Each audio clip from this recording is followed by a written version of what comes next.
Buenas tardes, ¿qué tal? Bienvenidos. Vamos a dejar unos minutillos para que la gente termine de incorporarse. Son las 5:01 y en breve estaremos todos. Ya vemos caras conocidas. Estamos en el segundo punto de encuentro de AEPI, de la Asociación Española de Profesionales de Primera Infancia. Y bueno, hoy le cojo el relevo a Curra, estoy aquí también con mi compañero Pedro y vamos a llevar a cabo todo lo que es este punto en relación con la alimentación. De la mano de Silvia Romanillos, vamos a dejar unos segunditos para que todos os podáis ir uniendo. Recordamos que vamos a estar silenciados para evitar el ruido y que estemos centrados, pero el chat estará abierto durante toda la sesión para que podáis hacer comentarios y luego ya cuando acabe la ponente, pues recogeremos todas esas dudas para comentarlas, resolverlas o si no tenemos la respuesta, pues poder acogerlas para otro día. Así que bienvenidas, bienvenidos.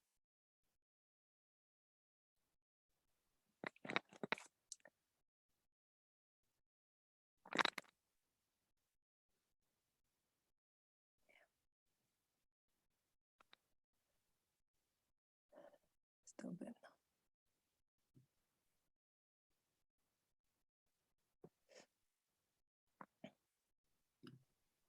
Bueno, esperamos unos minutitos y si no, pues esperamos unos minutos, pues eso por respeto a las personas que a lo mejor que estén intentando acceder y si no ya, pues como se va a quedar grabado, pues ya quien a lo mejor tenga que incorporarse un poquito más tarde, pues en los minutos que se pierda los va a recuperar.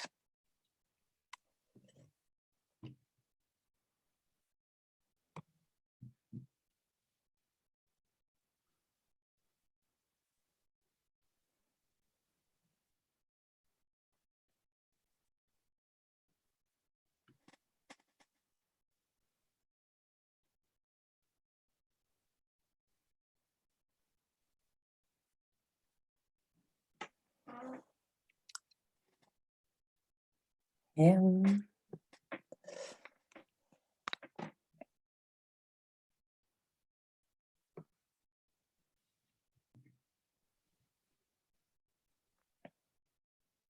Bienvenidos a todos. Vale.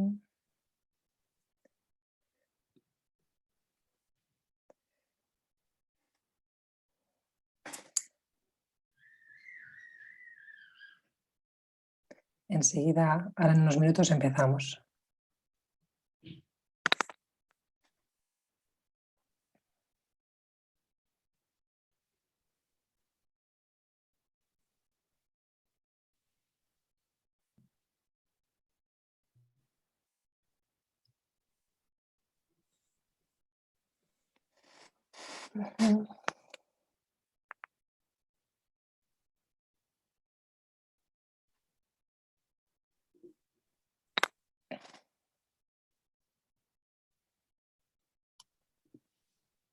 Bien, a ver, por aquí voy a el chat. Dejo el chat abierto para que lo tengáis localizado, si luego queréis hacer alguna pregunta. Y como os decía, ahora en breve estamos esperando por si hay alguna persona que esté intentando entrar. Nos consta que hay muchas personas interesadas, entonces es probable que a lo mejor vayan entrando a medida que va empezando la sesión, pero os damos de nuevo la bienvenida.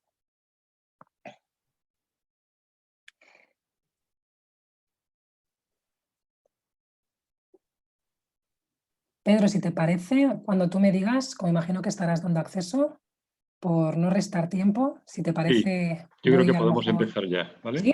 Sí, Venga, sí. fenomenal. Pues estupendo. Pues bienvenidos a todos. Mi nombre es Diana Nieto y como miembro de AEPI os doy la bienvenida a este segundo punto de encuentro. El tema que nos ocupa es la alimentación y tenemos la suerte de contar con Silvia Romanillos, que es logopeda, es asesora de lactancia, es maestra y facilitadora de disciplina positiva Y yo al principio le comentaba también que parece que es contorsionista porque realmente meter este tema que es tan amplio en una horita, pues tiene ahí un buen, tiene, tiene un trabajo importante. Entonces, bueno, vamos a ver todo lo que nos dé tiempo. La comida es un momento muy importante en la vida de una familia. No solamente nos vamos a quedar con el propio hecho de la ingesta de nutrientes, también vamos a darle un poco de sentido a lo que implica sentarse a comer, a cuidar el entorno. Y bueno, pues Silvia, bienvenida a este punto de encuentro. Siéntete libre de poder compartir con nosotros todo lo que tú sabes y al mismo tiempo, como el tiempo será limitado, si todo lo que no dé tiempo hoy, pues seguro que en otra oportunidad tendremos la posibilidad de continuar, pero bienvenida. Vale, pues muchas gracias, Diana. Gracias a ti, gracias a Manu y gracias a Curra por organizar todo esto y por invitarme y a dar este taller. Y bueno, ya me has presentado, entonces no tengo mucho más que decir. Voy a empezar a compartir pantalla. Fenomenal. Bien, se ve perfectamente. Vale, pues bueno, vamos a entonces hablar de la alimentación complementaria, que como bien has dicho es uno de los momentos más importantes en familia y en nuestra vida en general. Entonces vamos con la primera diapositiva. A ver.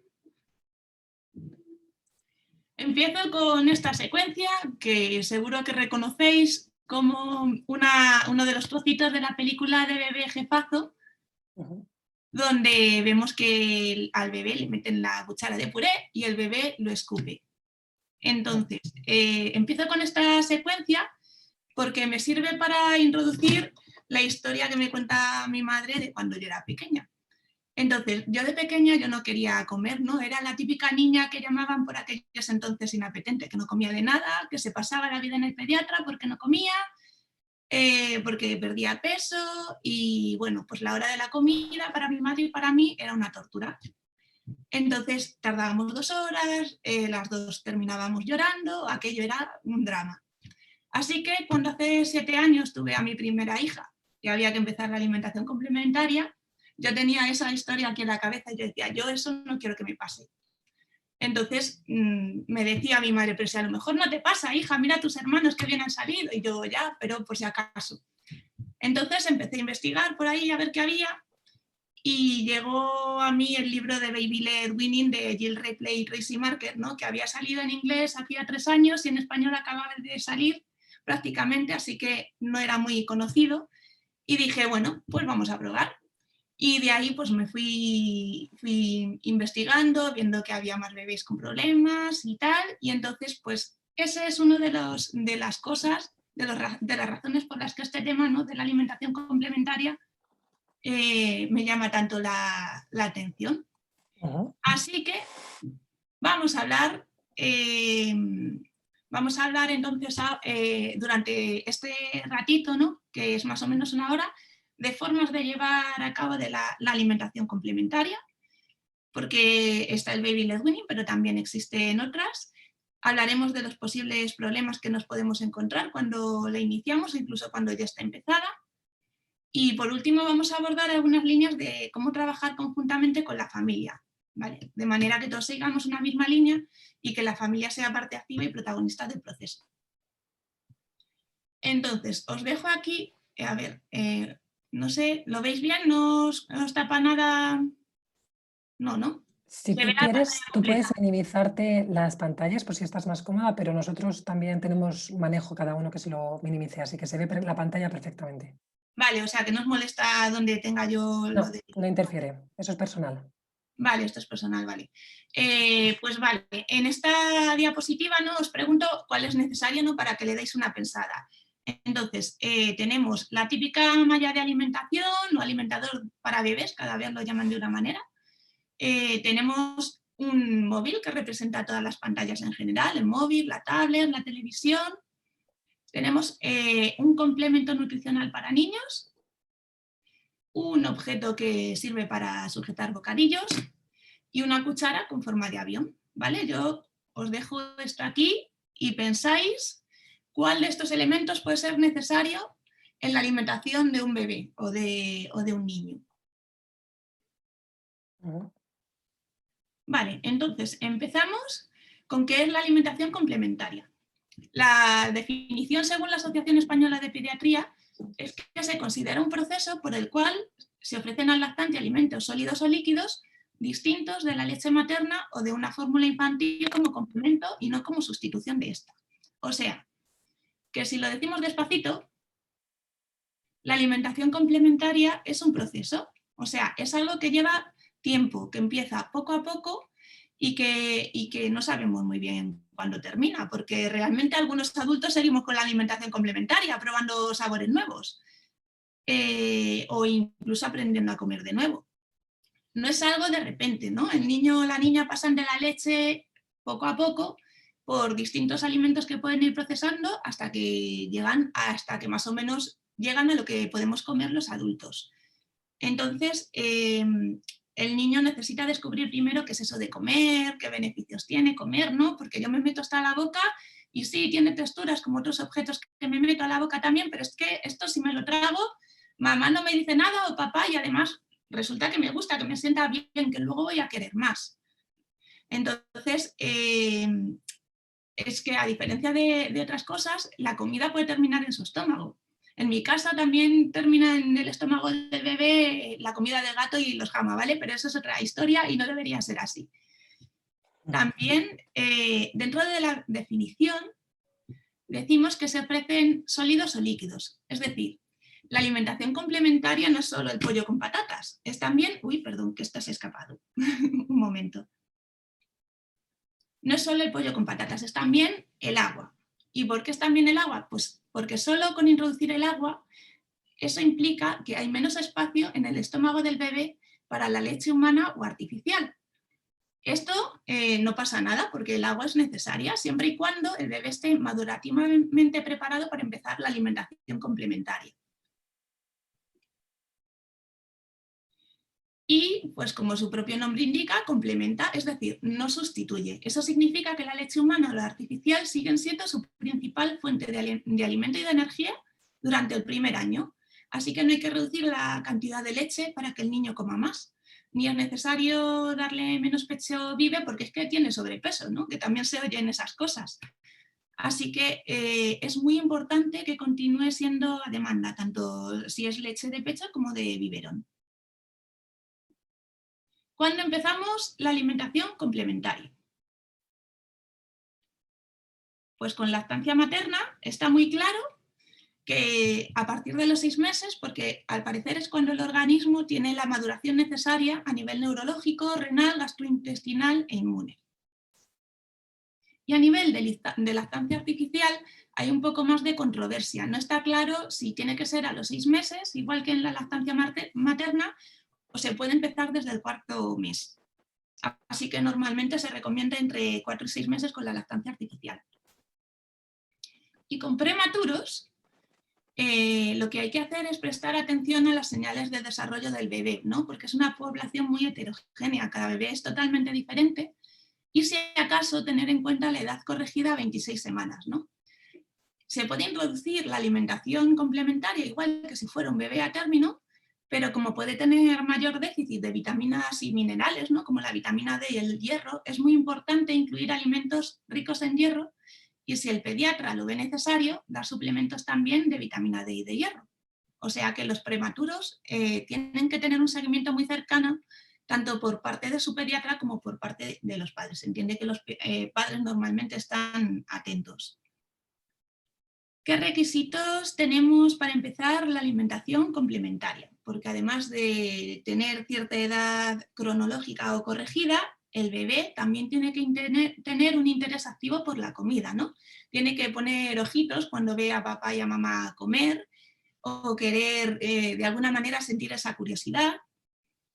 Tiene que desaparecer el reflejo de extrusión, que es el reflejo por el cual los bebés sacan con la lengua cualquier objeto que se introduce en su boca. Eso es simplemente por supervivencia, ¿no? Para que no se ahoguen.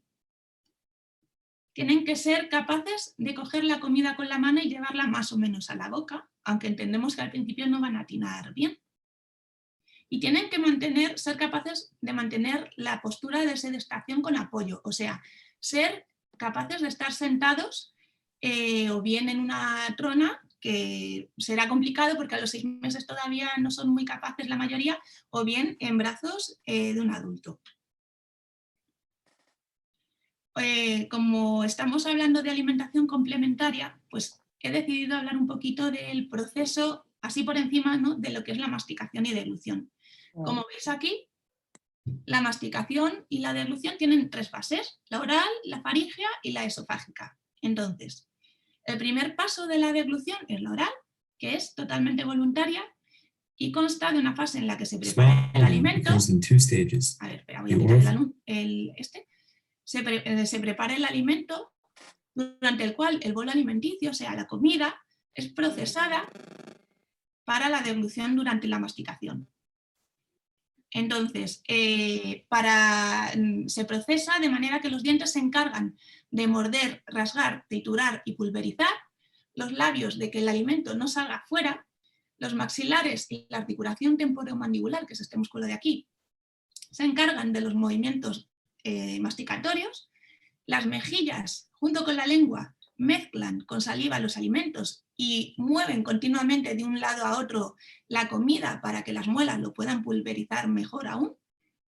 Y la lengua además se encarga de reconocer además las características de los alimentos en cuanto a sabor, textura y temperatura. Incluso el paladar duro también ayuda con la textura y de manera pasiva puede ayudar también a deshacer algunos alimentos con la ayuda de la lengua. Vale, me he quedado justo en la fase de transferencia, ¿no?, que es la fase faríngea, que viene después. Está la fase de transferencia, que es parte de la fase oral, donde la comida va, ¿veis esto amarillo? Está impulsada por la lengua hacia atrás. La parte de adelante de la lengua se tensiona y aprieta contra el paladar. Uy, otra vez, espera. Que aprieta contra el paladar.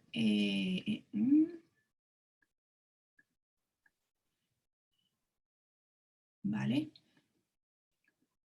Y entonces lo que va a pasar es que el paladar blando, ¿no?, la úvula o campanilla, sube para cerrar la cavidad nasofaríngea, ¿no?, lo que es la nariz, que lo vais a ver aquí. ¿Veis cómo sube? Lo estoy señalando con el ratón, no sé si lo veis. Sí. Donde, bueno, pone úvula, ¿vale? Eso es, sube.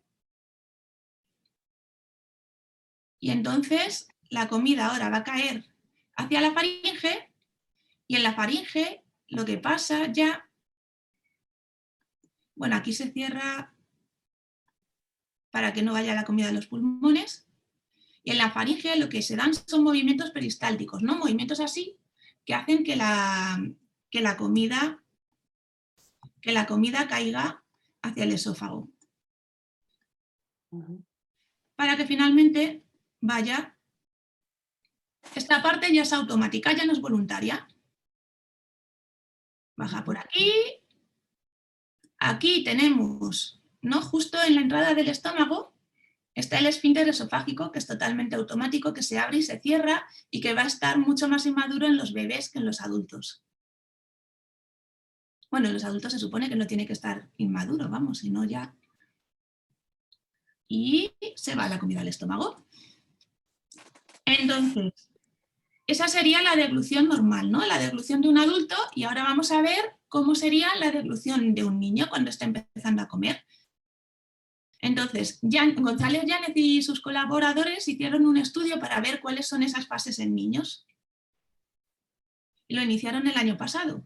Entonces, durante los primeros años de vida sí que se sabe que además los niños suelen ser más hipersensibles a todas las características de la comida que los adultos, y que el periodo de transición de la maduración de la deglución va desde que nacen, ¿no?, hasta los 3 o 4 años de edad, depende del niño.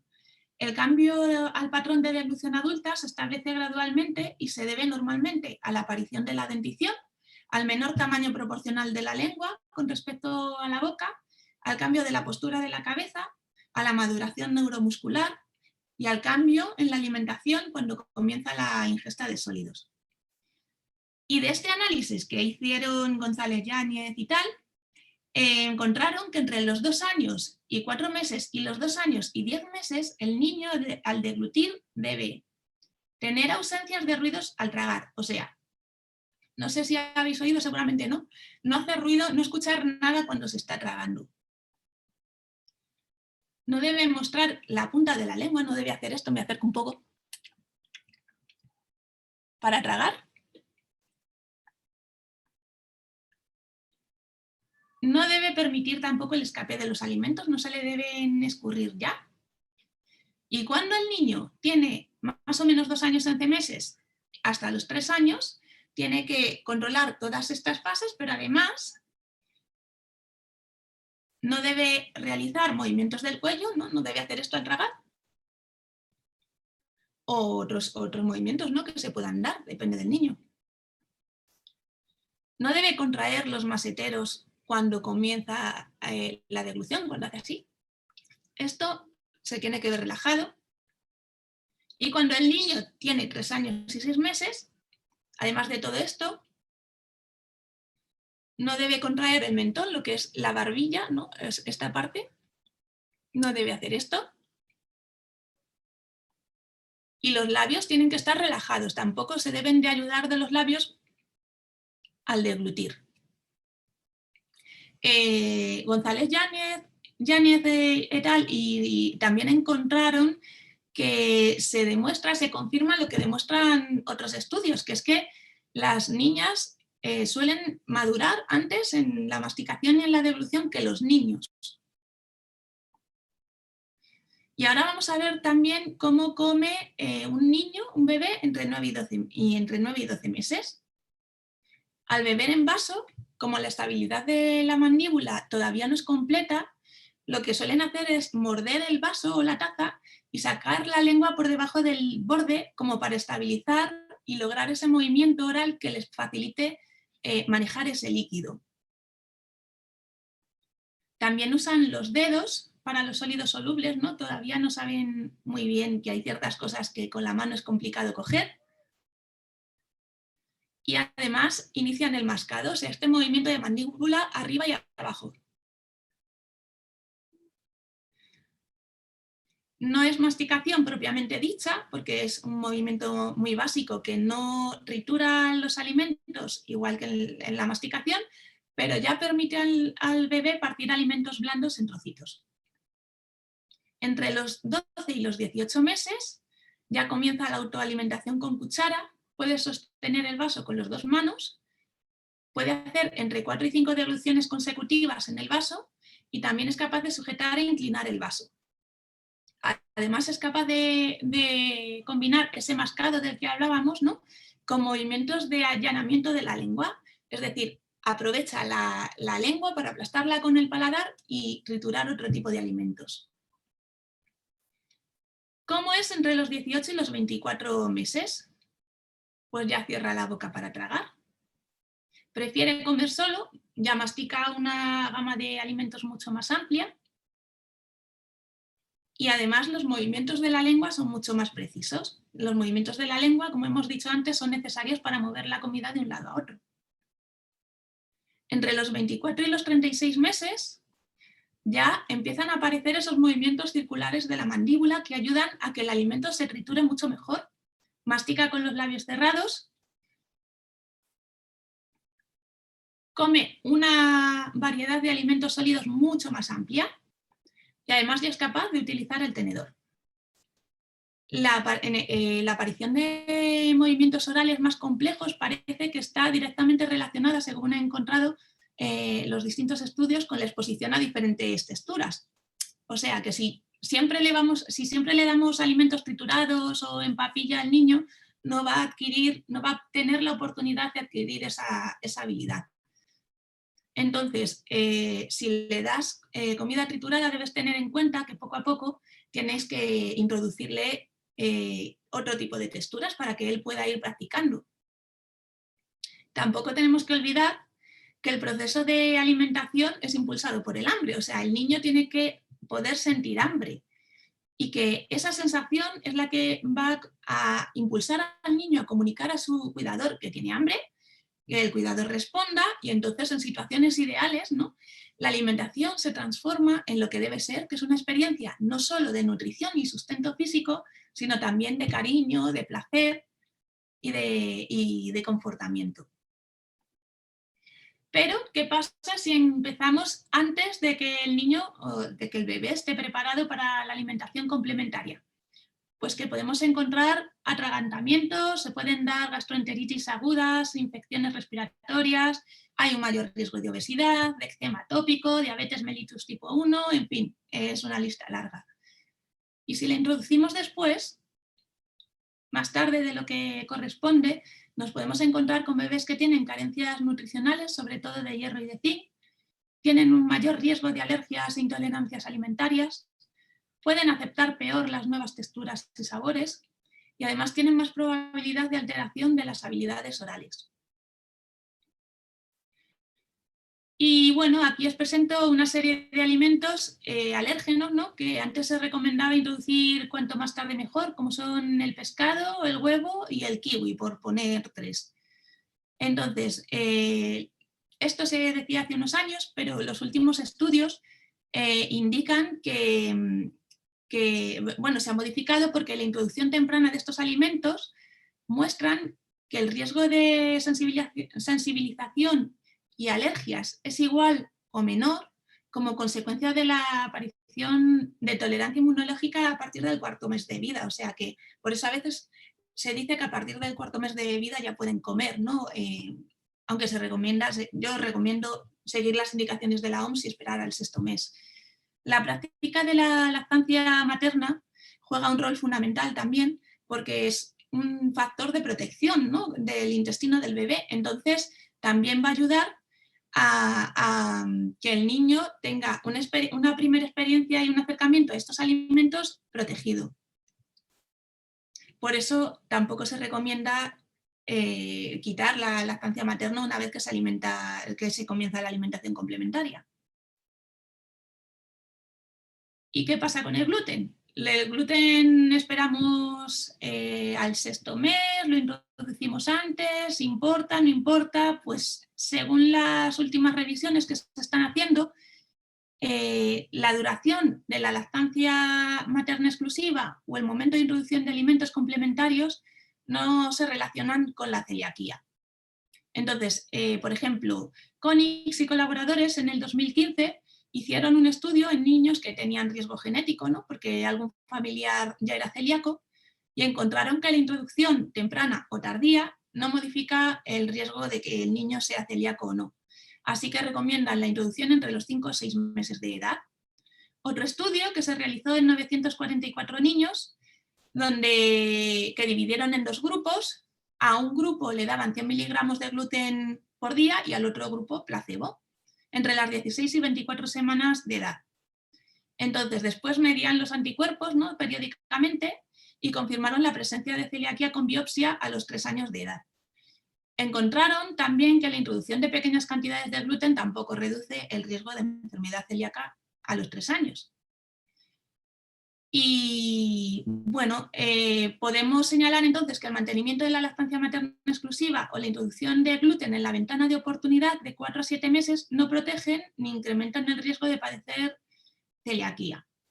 Pero tampoco se recomienda introducir el gluten antes de los 4 meses ni después de los 7 meses de vida.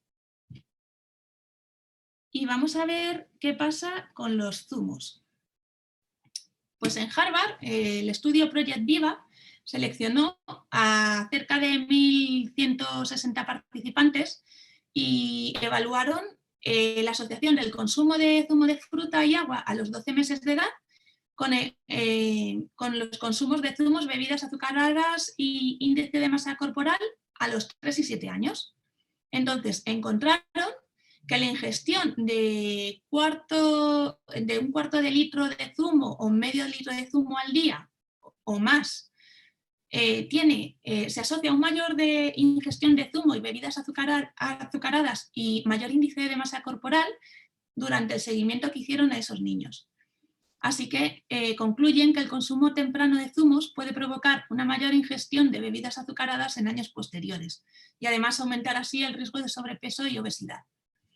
Así que no recomiendan tampoco zumos ni ningún tipo de bebidas azucaradas en menores de 24 meses de edad. Y una vez dicho esto, ¿por qué grupo de alimento empezamos, no? ¿Cómo empezamos la alimentación complementaria? Pues tenemos dos corrientes. Una que dice, no que empecemos por la tarta, ¿no? Que ya sabemos que no es lo más sano del mundo, sino que empecemos por los nutrientes específicos para la edad, ¿no? El hierro, el zinc, aminoácidos indispensables, esenciales, ácidos grasos de cadena larga, que son los famosos omega 3. Y la otra corriente que dice que por el tipo grupo de alimentos, ¿no? Pues empezamos por las carnes, empezamos por los hidratos, empezamos por las frutas. Y bueno, y los estudios además que dicen a todo esto, pues que da igual por dónde empezamos, porque además de que en cada país se sigue un criterio diferente, no hay evidencia de que haya una secuencia establecida que sea más beneficiosa que otra para el bebé. Aunque sí que se ha confirmado que los alimentos ricos en hierro y zinc, como en las carnes y los cereales, son la mejor elección para iniciar este proceso. Y también se recomienda que se inicien de manera individual, ¿no? para comprobar el tema de las alergias, que sean sin sal, sin edulcorantes, sin saborizantes y sin conservadores. Y llegamos a esto que nos encontramos muchas veces, que nos dicen, pues es que este niño toma mucho pecho, toma mucho bibe. Pues aquí podemos ver en este gráfico, yo creo que de manera muy clara, la comparación entre la energía que aporta la alimentación complementaria, que lo vemos en rojo, y lo que aporta la leche artificial o materna en azul. Entonces, vemos que entre los 6 y los 8 meses todavía es más de la mitad lo que aporta la leche. Entre los 9 y 11 meses la leche aporta casi la mitad, sigue siendo súper necesaria, y solo baja un poco más entre los 12 y los 23 meses y aún así sigue siendo el 40% de la energía diaria que toma un niño o una niña a esa edad. Y ahora vamos con las maneras en que podemos iniciar la alimentación complementaria. Podemos empezar con la comida triturada, ¿no? Como se ha hecho, iba a decir que toda la vida, pero bueno, toda la vida desde que empezaron a existir las batidoras, ¿no? Por el Baby Led Weaning, que hablaremos de él, o por el Bliss.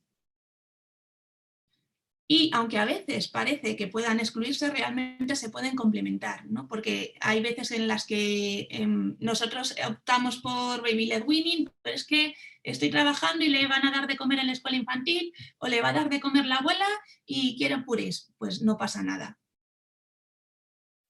Y aunque los tres métodos son muy diferentes, tienen que tener ciertas cosas en común, como por ejemplo las rutinas.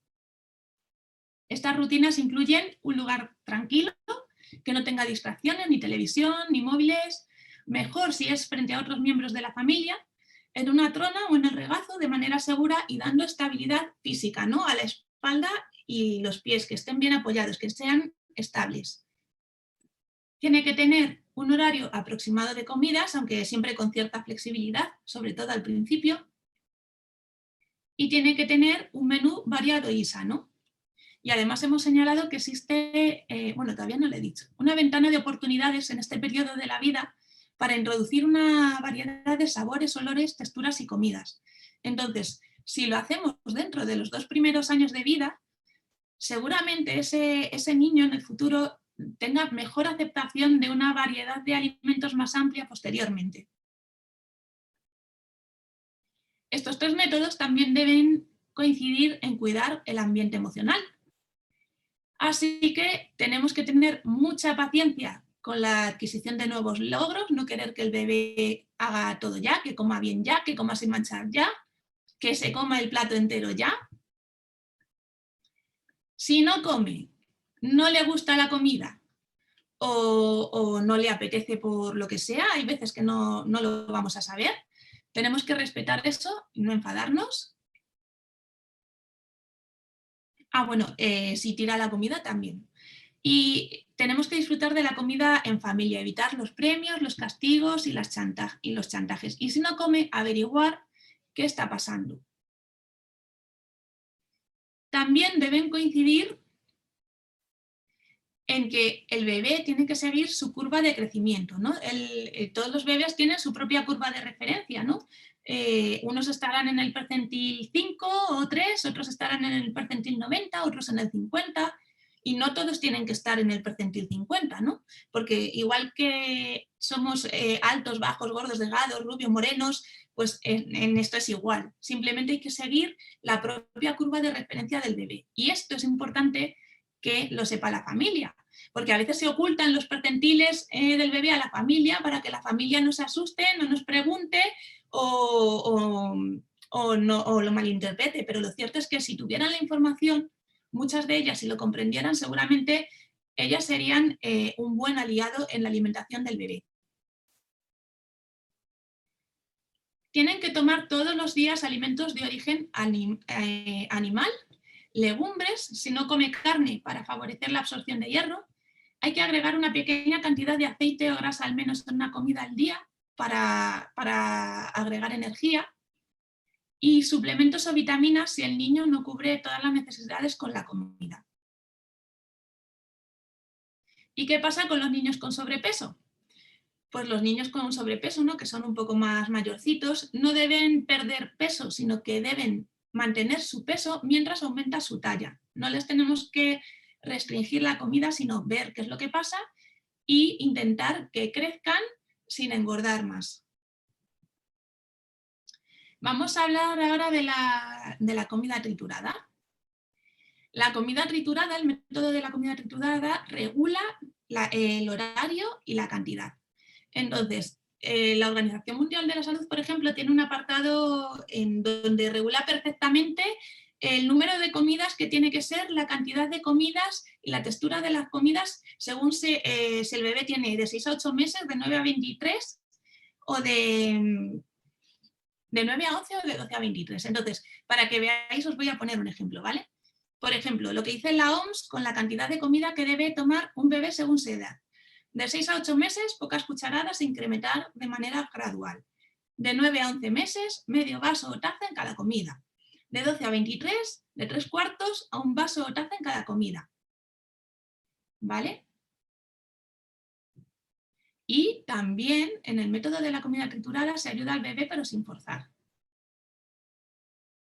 Este método tiene sus ventajas y sus inconvenientes. Una de ellas es que pongo que no hay atragantamientos entre interrogaciones porque luego lo vamos a ver, pero lo cierto es que da esa sensación al cuidador, ¿no? De que no va a haber atragantamientos. Achacamos los atragantamientos a la ausencia de dientes y muelas, ¿no? Como el bebé no tiene dientes y muelas, no puede masticar, ni desmenuzar, ni desgarrar, entonces puede que se trague la comida entera. Y si se traga la comida entera, se atraganta. Pero lo cierto es que las muelas, que es con lo que realmente se tritura el alimento, no salen hasta los 16 meses. Entonces, entre los 6 y los 16 meses hay casi un año de diferencia. Así que la aparición de los dientes realmente no es tan determinante para modificar las texturas, ¿no? Al final los bebés lo que hacen es masticar con las encías. La evolución de la madurez neurológica va a ser súper importante para avanzar en este sentido en la consistencia de los alimentos que le vamos presentando al bebé, y debe de ir cambiando y ajustándose a las necesidades según las habilidades que va adquiriendo el bebé.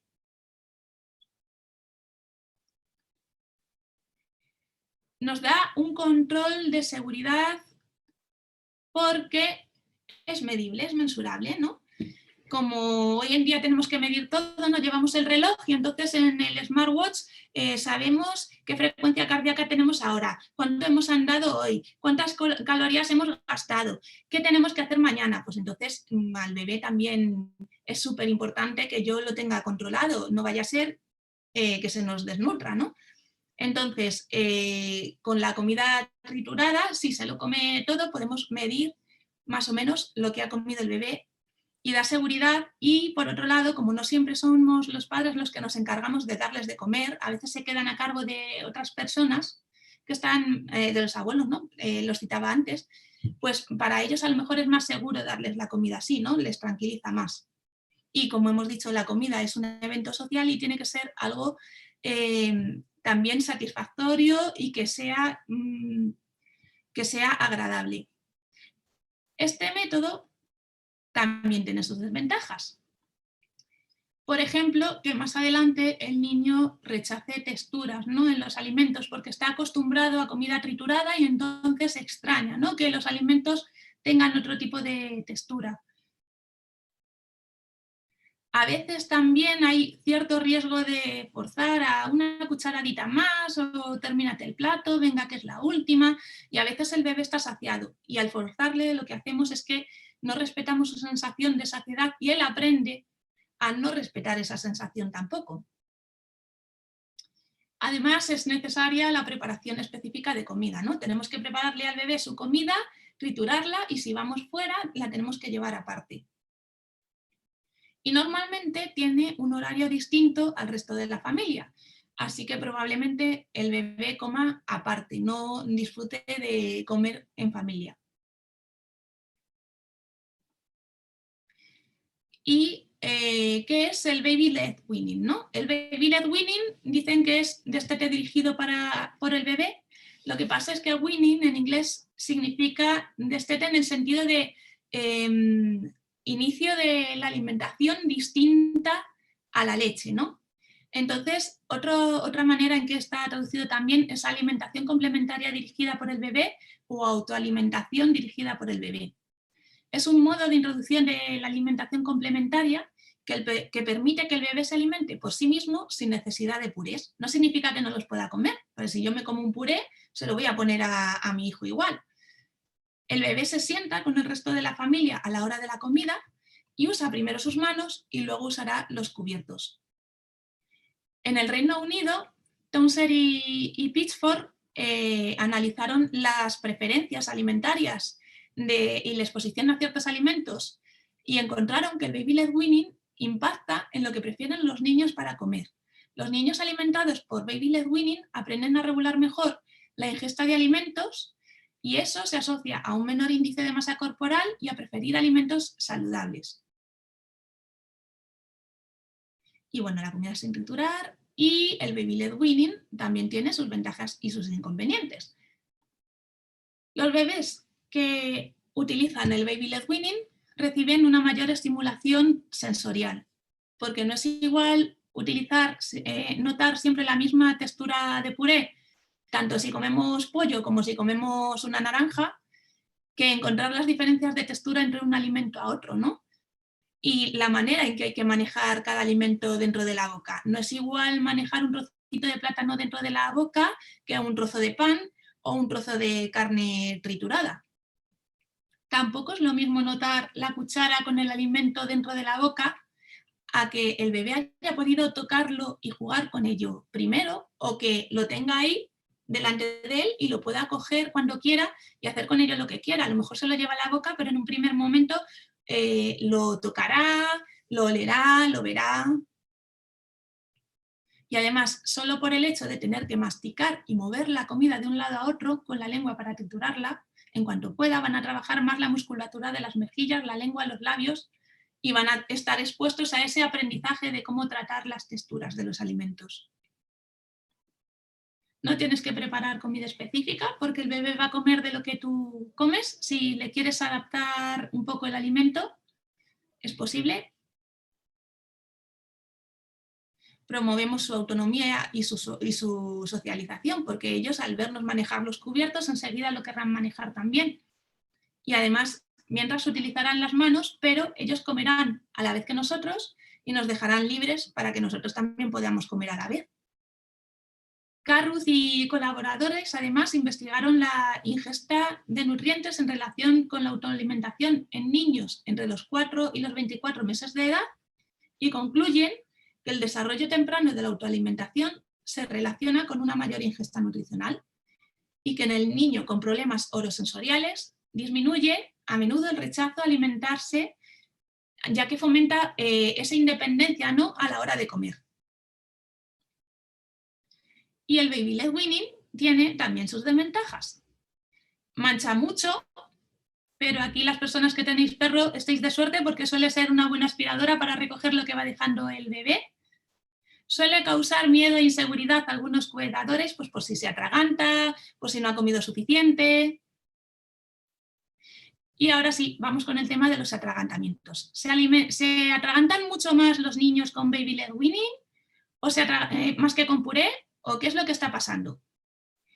Yo aquí pensaba, he de reconocer que los niños con baby led weaning se atragantaban más, pero Diana me hizo investigar, así que lo que averigüé es que hay distintos estudios, ¿no? Por ejemplo, Brown estudió a 1.150 madres más o menos con bebés entre los 4 y 12 meses y no encontraron diferencias en cuanto a atragantamientos en los bebés alimentados con baby led weaning y los alimentados con una aproximación tradicional de alimentación con cuchara. Fangupo, ¿no?, es otro estudio, confirman lo mismo con 206 niños, y Monfort Hill y otros en este año, en el 2020, en un estudio con 101 niños, llegan a la misma conclusión, es decir, no hay más atragantamientos con el baby led weaning que con el puré. Sonia Cameron, que es la creadora del Bliss, del que hablaremos ahora, estudiaron a 199 niños y tampoco encontraron más diferencias. El único estudio que quizás se desmarca un poco de esto es el que hicieron Gould, Ossiuskel y otros en 2018, y estudiaron a 826 niños que supuestamente seguían la autoalimentación, ¿no? Llegaban al hospital y tenían que aspirarle cuerpos extraños, ¿no? Era una muestra especial porque eran niños que llegaban al hospital, ¿no? Tenían que realizarles una broncoscopia. El tema es que ellos mismos caen en que les faltan los criterios exactos para saber qué es baby led weaning y definir qué es lo que es baby led weaning realmente, ¿no? Entonces, concluyen ellos mismos que tampoco se puede decir que es un factor de riesgo el baby led weaning para la aspiración de cuerpos extraños, ¿no? Además, la comida más habitual que encontraron eran pistachos, semillas, nueces, o sea, frutos secos que ya sabemos que no se les debe de dar enteros, ni en el baby led weaning ni en ningún otro método a bebés que son pequeños. Y ahora vamos con el Bliss, ¿no? El Bliss realmente es una modificación del baby led weaning, ¿no? El Bliss da mucha importancia a que el bebé pueda probar una gran variedad de alimentos en los primeros 2 años de vida, que es el periodo crítico, ¿no? Esa ventana que hemos dicho para que el bebé se acostumbre y pueda aceptar más alimentos posteriormente. Se autorregula y se basa en, a ver un momento, en esto, ¿vale? Aquí hay una tabla. ¿Y por qué pongo esta tabla? Porque para el Bliss es súper importante que el bebé coma en cada comida alimentos ricos en hierro y que además tenga alimentos altamente energéticos cada vez y que se adapte la textura para evitar atragantamientos en el bebé. No significa que les tengamos que dar puré, sino que, por ejemplo, si hacemos un cocido de garbanzos, les podemos aplastar los garbanzos con el tenedor, ¿no? O les podemos cortar la carne en cachitos pequeños para que no la tengan que masticar. Entonces, también habla de asegurarse que el bebé podrá aplastar la comida que le presentas con la lengua contra el paladar y evitar los alimentos que formen bola o miga o los que se rompen en trozos grandes o redondos. Entonces ellos también identifican los alimentos que tienen alto riesgo de atragantamiento, ¿no? Para su estudio formaron a los padres también y utilizaron, bueno, en el estudio estaban las familias, los nutricionistas, los logopedas y juntos pues hicieron este método. Sin embargo, hay algunas expectativas falsas que es mejor ir desechando tanto con el baby led weaning mixto como con el Bliss, ¿no? Como por ejemplo, que el bebé coma nada más empezar a presentarle la comida. Pues no, porque primero tiene que saber que esos juguetes nuevos le saben bien, tiene que comenzar a chuparlos, masticarlos, luego tragarlos y ver que eso se traga y se come, ¿no? Y que las personas de su alrededor también hacen lo mismo, ¿no? Porque los bebés son muy aprenden por imitación. Tampoco esperes que coja una pieza completa de comida a la primera, ¿no? Si no han desarrollado aún la habilidad de manejarla con el puño, les va a costar. O que tengan una dieta perfectamente equilibrada. Para que eso sea así, realmente somos nosotros los que les tenemos que ofrecer los distintos tipos de alimento. Eso sí, si está jugueteando o picoteando, tampoco les vamos a obligar. Simplemente es que necesita explorar primero y esto es lo que les ayuda luego a aceptar mejor sabores y texturas. Bueno, y esta que está en primer plano soy yo, esta de aquí atrás es mi madre, esta es que no encontré otra foto mejor, esto del confinamiento, esta es mi suegra y estos dos son mis dos primeros hijos, ¿vale? Entonces, sigo con la historia del trauma de yo cuando era bebé y mi madre, ¿no? Con la comida. Y es que el tema se soluciona así, ¿no? Porque claro, en algún momento yo tendría que empezar a comer, eso no podía seguir así. Entonces un día estaba mi madre en la cocina friendo pollo, yo andaba por allí con mis 2 años con ella, y entonces iba dejando el pollo que iba friendo en un plato encima de la mesa. Un día en un momento vio que el muslo de pollo que había dejado en el plato había desaparecido y yo también. Así que se puso a buscarme por la casa y me encontró escondida detrás del sofá comiéndome el muslo de pollo. Así que mi madre descubrió así ya 2 principios del baby led weaning. Uno, no forzar, y otro, no triturar la comida. A partir de ahí, nuestra hora de la comida mejoró muchísimo, ¿no? Dejó de alimentarme a base de yogures, básicamente, que parece ser que era lo único que comía, y comenzó a dejarme la comida al descuido, ¿no? Como ella dice. Así que puedo decir que el método del descuido de mi madre podría haber sido el precursor del baby led weaning, pero le faltó escribir el libro para darle a conocer. Dicho lo cual, seguimos con la ponencia y llegamos a la frase, es que no me come nada. Pues vamos a ver cómo saber si un niño está realmente comiendo o no. Si un niño tiene retraso en el crecimiento, es probable que no se esté alimentando bien, que esa sea una de las causas, o que tenga un bajo peso para la edad en comparación con su propia curva, no con esa curva de referencia que hemos dicho antes, o si no se está respetando la lactancia materna exclusiva en menores de 6 meses o artificial en menores de 4 meses. También es cierto que un niño no come nada si tiene desnutrición grave, si vomita todo lo que recibe o si está inconsciente o letárgico. O si esa alimentación complementaria que está recibiendo es inapropiada, ¿no? Se alimenta a base de patatas fritas, por ejemplo, o no puede ni beber ni comer nada. Y hay varias herramientas de evaluación también para ver si esto es así. Y una de ellas es la de la OMS para niños entre 6 y 23 meses.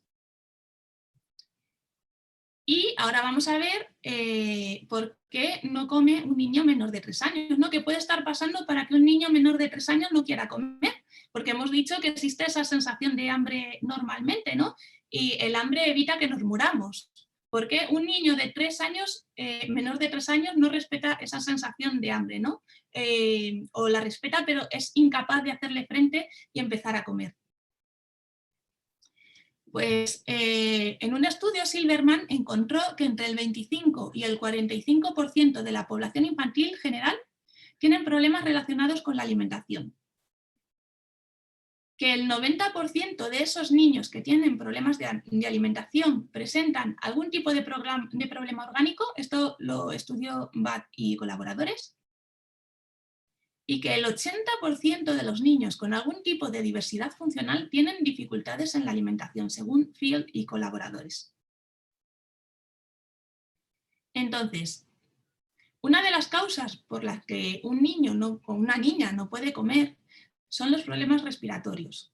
Las afecciones cardiorrespiratorias se dan aproximadamente en 1/3 de los niños que rechazan alimentarse, ¿no? Entonces suelen tener acumulación de secreciones, esfuerzo respiratorio, y para ello se suelen recomendar estrategias que faciliten la introducción de alimentos, como por ejemplo adaptar texturas. También pueden tener problemas del sistema digestivo, ¿no? Por ejemplo, uno de los más frecuentes es el reflujo gastroesofágico, ¿no? También existen otras afecciones como las alergias o las malformaciones anatómicas. Y a veces, aunque este problema se solucione, el problema con la comida suele perdurar por la relación que ha tenido y la experiencia que ha tenido el niño con la comida hasta entonces.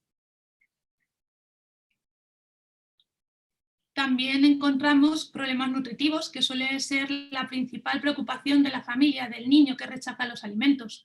Entonces, en estos casos normalmente se configura una dieta apropiada y a veces hay que recurrir a la alimentación enteral, ¿no? Para que las experiencias de ese niño o esa niña con la comida empiecen a ser positivas, ¿no? Para que pueda jugar con la comida sin que dependa su supervivencia de ello. Una vez que ya esa relación con la comida ha mejorado, se puede quitar esa alimentación integral.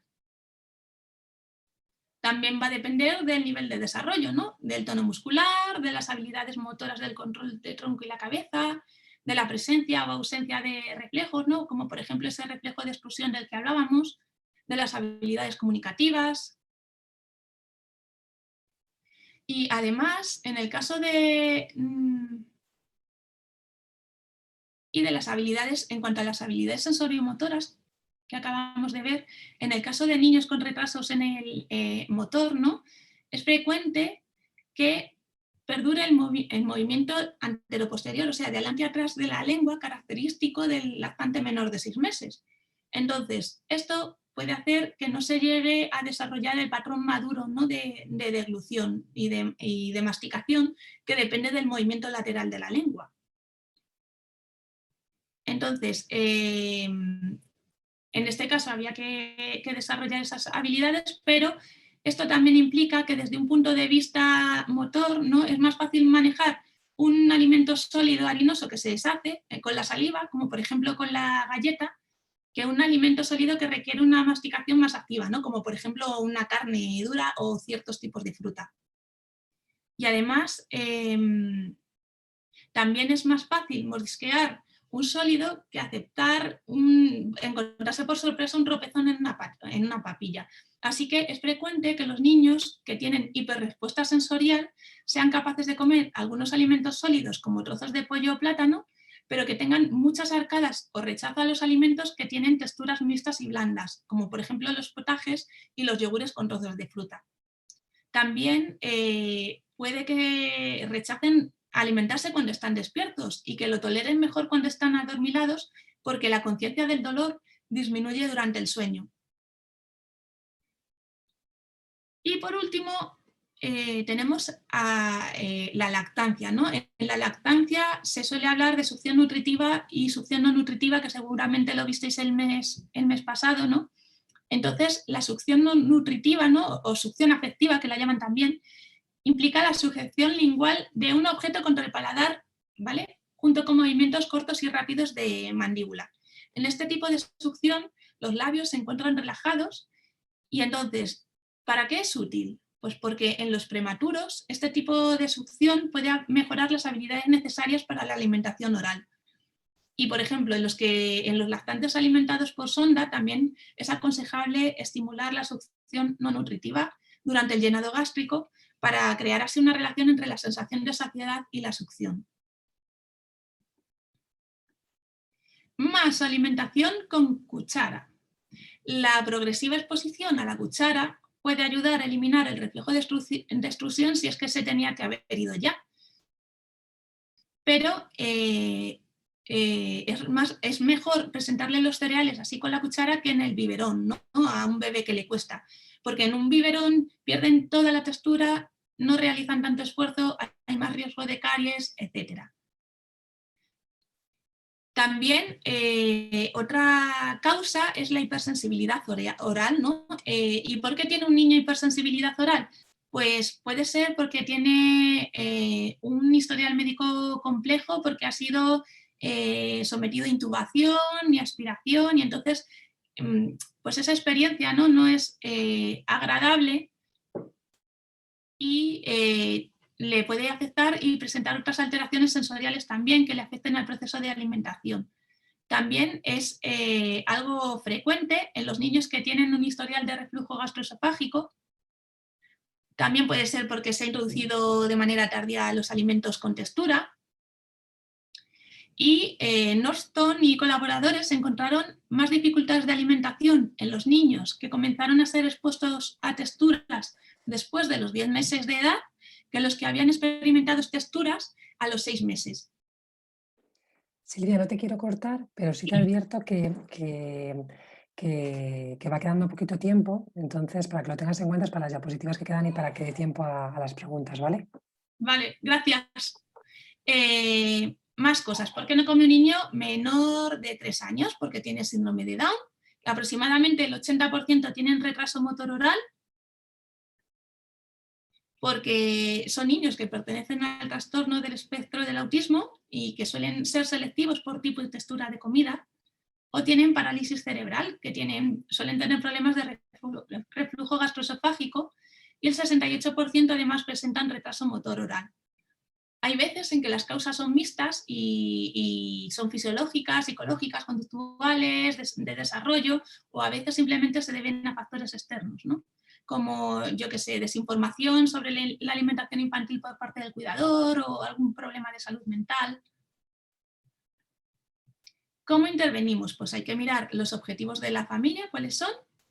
Si hay algún problema ahora mismo, se pueden pasar cuestionarios y realizar, y es importante, una reunión interdisciplinar para considerar los procesos de evaluación que hagan falta.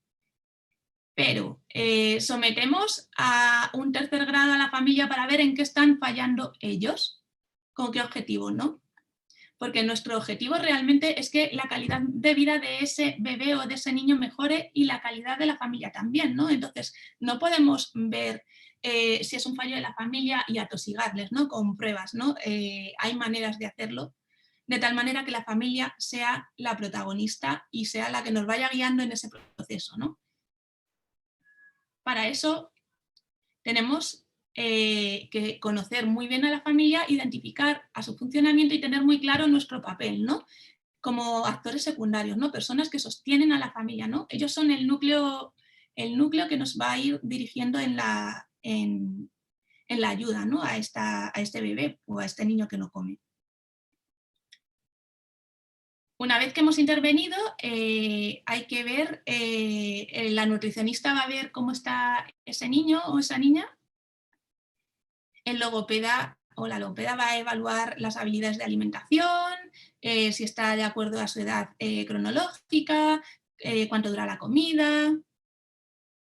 El psicólogo infantil va a evaluar las causas conductuales de los problemas de la alimentación, ¿no? que puedan existir. El pediatra va a adelantar por posibles problemas médicos y va a proporcionar supervisión médica y apoyo mientras el niño está en tratamiento. Puede incluir pruebas o influir a través de la medicación, ¿no? Como por ejemplo una terapia de supresión de la acidez. Y el nutricionista va a proporcionar intervenciones relacionadas con la nutrición, como por ejemplo ver cómo mejorar el crecimiento, la velocidad, el incremento de la ingesta nutricional. Así que con la familia tenemos que tener habilidades de comunicación y apoyo, ¿vale? Tenerles en cuenta, ¿no? Entonces, conviene que les realicemos preguntas abiertas, ser empáticos, demostrar que entendemos lo que sienten los padres, ¿no? O los cuidadores, no juzgar bajo ningún concepto, ¿no? Y para eso es importante ponernos en su papel, aceptar lo que ellos piensan y sienten, ¿no? Aunque nosotros pensemos otra cosa, ¿no? Reconocer y elogiar lo que están haciendo bien, dar ayuda práctica, poca información pero muy relevante, emplear un lenguaje que esté adaptado, ¿no? a ellos y realizar sugerencias factibles de ser realizadas, ¿no? Según el contexto y las rutinas que tiene esa familia. Debemos informar que no es bueno obligar ni premiar durante la comida y no ofrecer comida como consuelo emocional, ¿no? Lo típico de, ay, pobrecito, se ha caído, toma una chocolatina. No, porque entonces ya estamos asociando comida a placer, exclusivamente, ¿no? Nos estamos olvidando del resto de la parte nutricional, social, etc. Así que con la familia es importante ofrecerle esta información escrita, ¿no? Podemos hacer de modelos durante una comida simulada, podemos hacer un coaching in situ con el niño para potenciar las habilidades de los padres, o repasar una grabación de vídeo en un ambiente natural mientras el niño come, siempre y cuando la familia se sienta cómoda. En un estudio que hizo Michelle Adamson y colaboradores sobre la intervención en problemas de alimentación con los niños, vieron los padres un cambio significativo en la alimentación de su hijo o de su hija en comparación con el grupo de control. También mejoró la información de los padres sobre la alimentación adecuada y también la confianza en la resolución de las preocupaciones relacionadas con la alimentación. También disminuyeron la intensidad de los comportamientos disruptivos y la generalización de la mejora en las habilidades de crianza, fuera de las comidas. Y en el estudio de Karin Bereken abordaron la relación entre la ingesta de fruta y verduras y el estilo de crianza de la familia y las características de personalidad del niño. Entonces, en ese estudio salía que la ingesta de fruta y verdura por parte de los padres es el mejor predictor de la consumición de fruta en los niños. También comprobaron que los estilos de crianza centrados en el niño promovían el consumo de frutas y verduras y que el estilo de crianza centrados en el control parental disminuía su ingesta, aunque refieren que son necesarios más estudios al respecto. Volviendo a esta diapositiva, ¿cuál pensáis que es necesario? Podríamos decir que en condiciones normales ninguno. Y luego están los peros. Por ejemplo, la malla nos podría servir para niños con parálisis cerebral que a lo mejor no tienen control motor y sí mucho riesgo de atragantamiento, para que puedan por lo menos masticar algo sin atragantarse. Las pantallas nos podemos olvidar de ellas en cualquier condición. El complemento nutricional debería mandarlo el pediatra único y exclusivamente, no decir nosotros que el niño lo necesita porque es que no come y ya está. El objeto que sirve para agarrar los sándwiches, el sándwich, el bocadillo, tampoco sería necesario, pero si el niño tiene problemas motores y está en una edad en la que lo debería poder coger y le facilita su autonomía y a la familia también le facilita el que el niño sea autónomo, poder continuar con sus rutinas, pues ¿por qué no utilizarlo?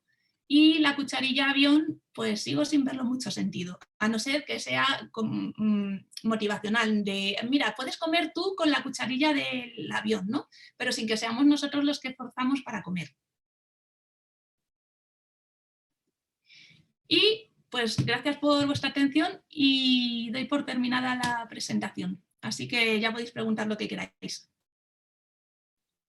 Tenéis la bibliografía que la habéis podido ver en lo que os han dejado y las imágenes las he tomado de aquí, la mayoría, ¿vale?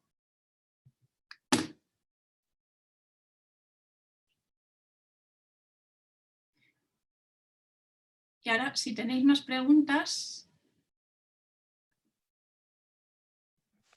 A ver, ahora es que estaba intentando, no sé qué he hecho, y he debido de quitar el vídeo.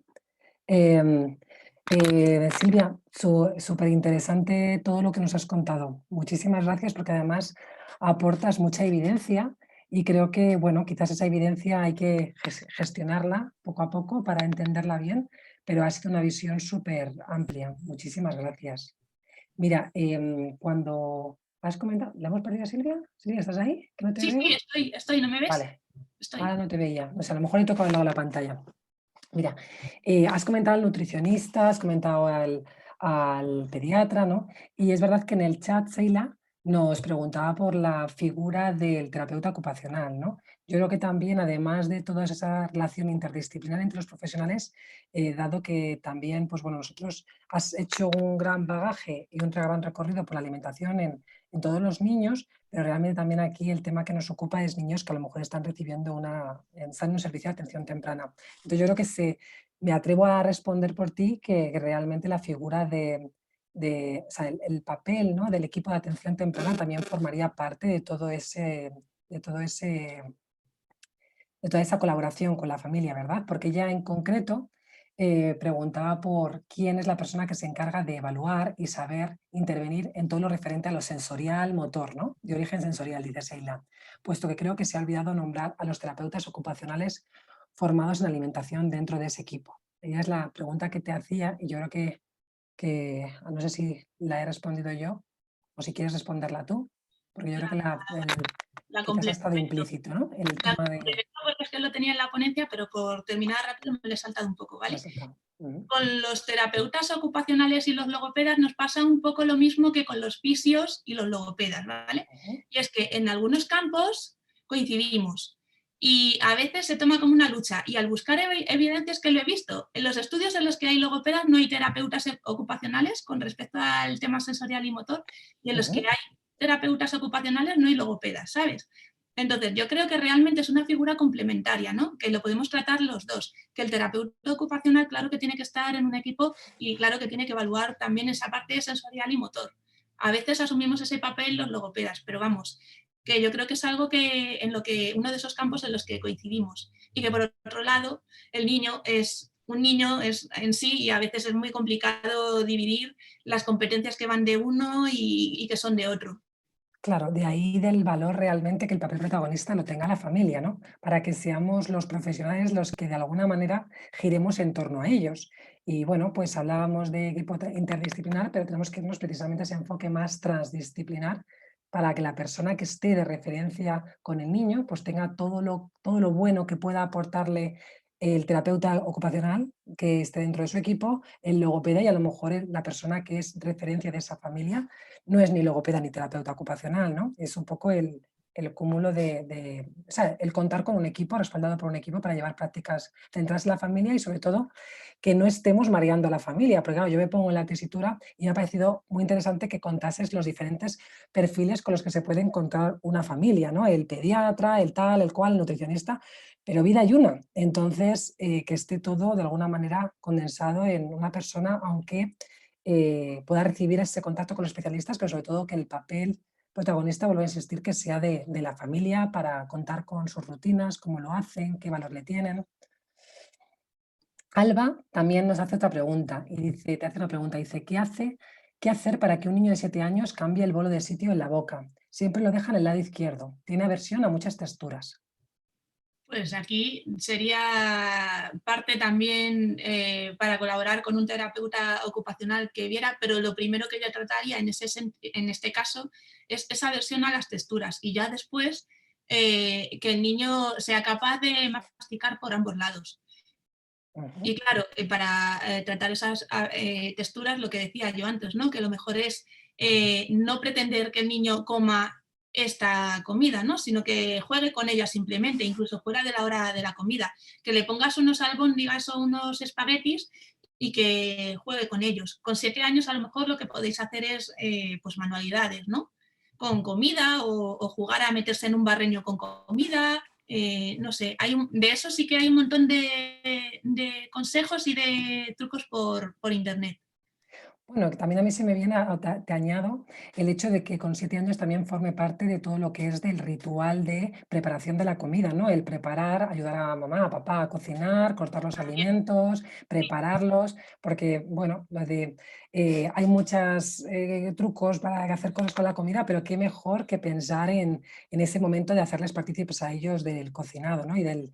Vamos, que por eso he hecho esa aportación, porque creo que luego si nosotros confiamos en los niños y utilizamos pues, utensilios adecuados, ¿no? Cuchillos que estén adaptados y tal, pues es un momento maravilloso de estimulación. Y añado lo que tú has dicho, que hay un programa que se llama el programa SOS, que precisamente cuando hay niños que tienen aversión a texturas o alimentos, coinciden en que es importante no enfocarnos en la ingesta, sino ir precisamente como digamos que en una pirámide en la que el niño primero pues simplemente a lo mejor permita o tolere que el niño o sea, que el alimento pueda estar en la mesa y luego poco a poco, como tú bien decías, ir manipulándolo y luego ya nos iremos acercándolo a que se lo lleve a la boca, ¿no? Pero que eso es interesante también. Saila comentaba, a ver, espera, que hay más comentarios, a ver.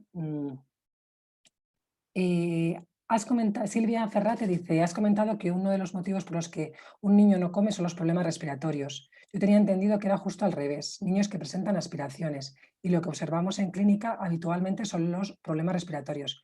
¿Hay evidencia a la inversa? O sea, si estoy entendiendo bien la pregunta, se refiere a que un niño que no come bien tiene problemas respiratorios por no comer bien, ¿no? No al contrario, ¿verdad? Silvia, a ver si nos aclaras. Sí, me dice que sí, que exacto. Vale. Vale. Pues es que tendría que buscar la evidencia. La verdad es que no he buscado nada al respecto, no lo sé. Lo siento. Vale, y dice Saila que respecto a lo del tema de la figura de apoyo de referencia, pues que precisamente se refería a esa persona, ¿no? Teniendo en cuenta que para el peque la persona más importante es la familia, y teniendo en cuenta las prácticas centrales en la familia, que le ha parecido muy interesante. Aroa también te da las gracias, le ha parecido muy interesante, ella es terapeuta ocupacional y está formada también con niños con alteraciones de interacción sensorial en la alimentación. Siempre es muy importante hacerlo en equipo transdisciplinar. Para mí, indispensable siempre trabajar en conjunto con un logopeda. Montserrat te pregunta cómo se llama la herramienta que has nombrado de la OMS para ver si el niño come de manera eficiente o dónde la podemos encontrar. Esa creo que le he puesto en la bibliografía, pero si no se me estaba ocurriendo, se la puedo pasar a EIPI y que lo cuelgue en sus redes, ¿no? Sí, Porque claro. está accesible, Sí, está en un enlace directamente. Puedo pasar el enlace y ya sí, está. se lo decimos a Manuel y seguro que lo hace. Vale. El programa SOS, sí, se llama programa SOS.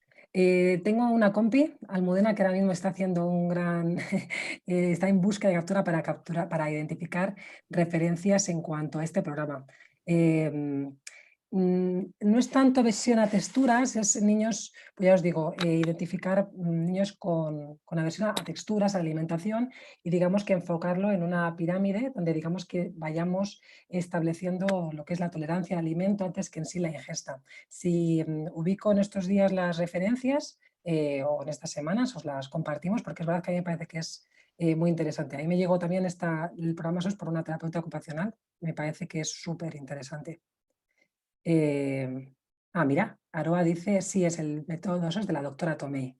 Pues Aroa, si quieres tú aportar algo más, seguro que lo haces mejor que yo, porque me ha encantado, pero seguro que puedes profundizar si quieres hacer alguna aportación. No sé si tenéis alguna duda más, algo que queráis compartir. Silvia, yo te agradezco muchísimo porque creo además que ha sido una presentación súper visual, con muchos ejemplos prácticos, incluso el hecho de que tú te pongas también nos cuentes tu situación. Y bueno, pues muchísimas gracias. Vamos a ver si alguna persona quiere compartir alguna duda, pero ha sido súper interesante y bueno, gracias por tu tiempo y por toda esa dedicación que has mostrado, porque se nota la cantidad de información que hay, que es alucinante. Hay muchísima, vamos, es que hay veces que no sabía por dónde empezar o cómo estructurarla, ¿no? Pero bueno, gracias a vosotros, ya lo he dicho y es que lo repito, que para mí es un placer estar aquí y me alegro muchísimo que os haya gustado la presentación. Mira, Montserrat ya te está escuchando y dice que le encantaría una segunda charla centrada en las dificultades de la alimentación. Claro, Hoy era abrir una caja de Pandora, empezar a ver frentes, pero pues como nos ha pasado en lactancia, nos pasarán muchos más temas. Es acercar un tema, ver también si tiene interés y en función de eso, lo que compartan los profesionales, las familias, vamos profundizando entre todos siempre hacia una visión, ¿no?, en la que la familia ocupe el lugar protagonista. No sé si hay alguna familia aquí que se haya quedado con alguna duda o algo. Y si no, pues tejiendo red, seguro que continuamos esas segundas o terceras o cuartas charlas, Montserrat.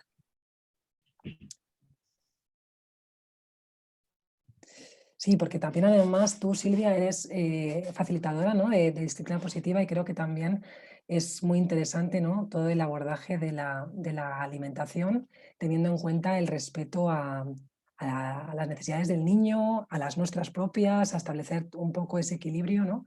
Y sería interesantísimo continuar por ahí o específicamente, ¿no?, pues cuando tratar otros temas como puedan ser, pues cuando hay una hipotonía. Me ha parecido muy interesante también cuando has comentado los diferentes evolutivos, ¿no?, a la hora de la alimentación, a la hora de controlar la destreza para un cubierto, pero también, claro, tenemos que tener en cuenta que ese desarrollo pues es de alguna manera lo que se entiende por neurotípico, ¿no? Entonces también creo que abrir otras segundas charlas, ¿no? Para poder incidir, ¿no? en más estrategias sería súper interesante.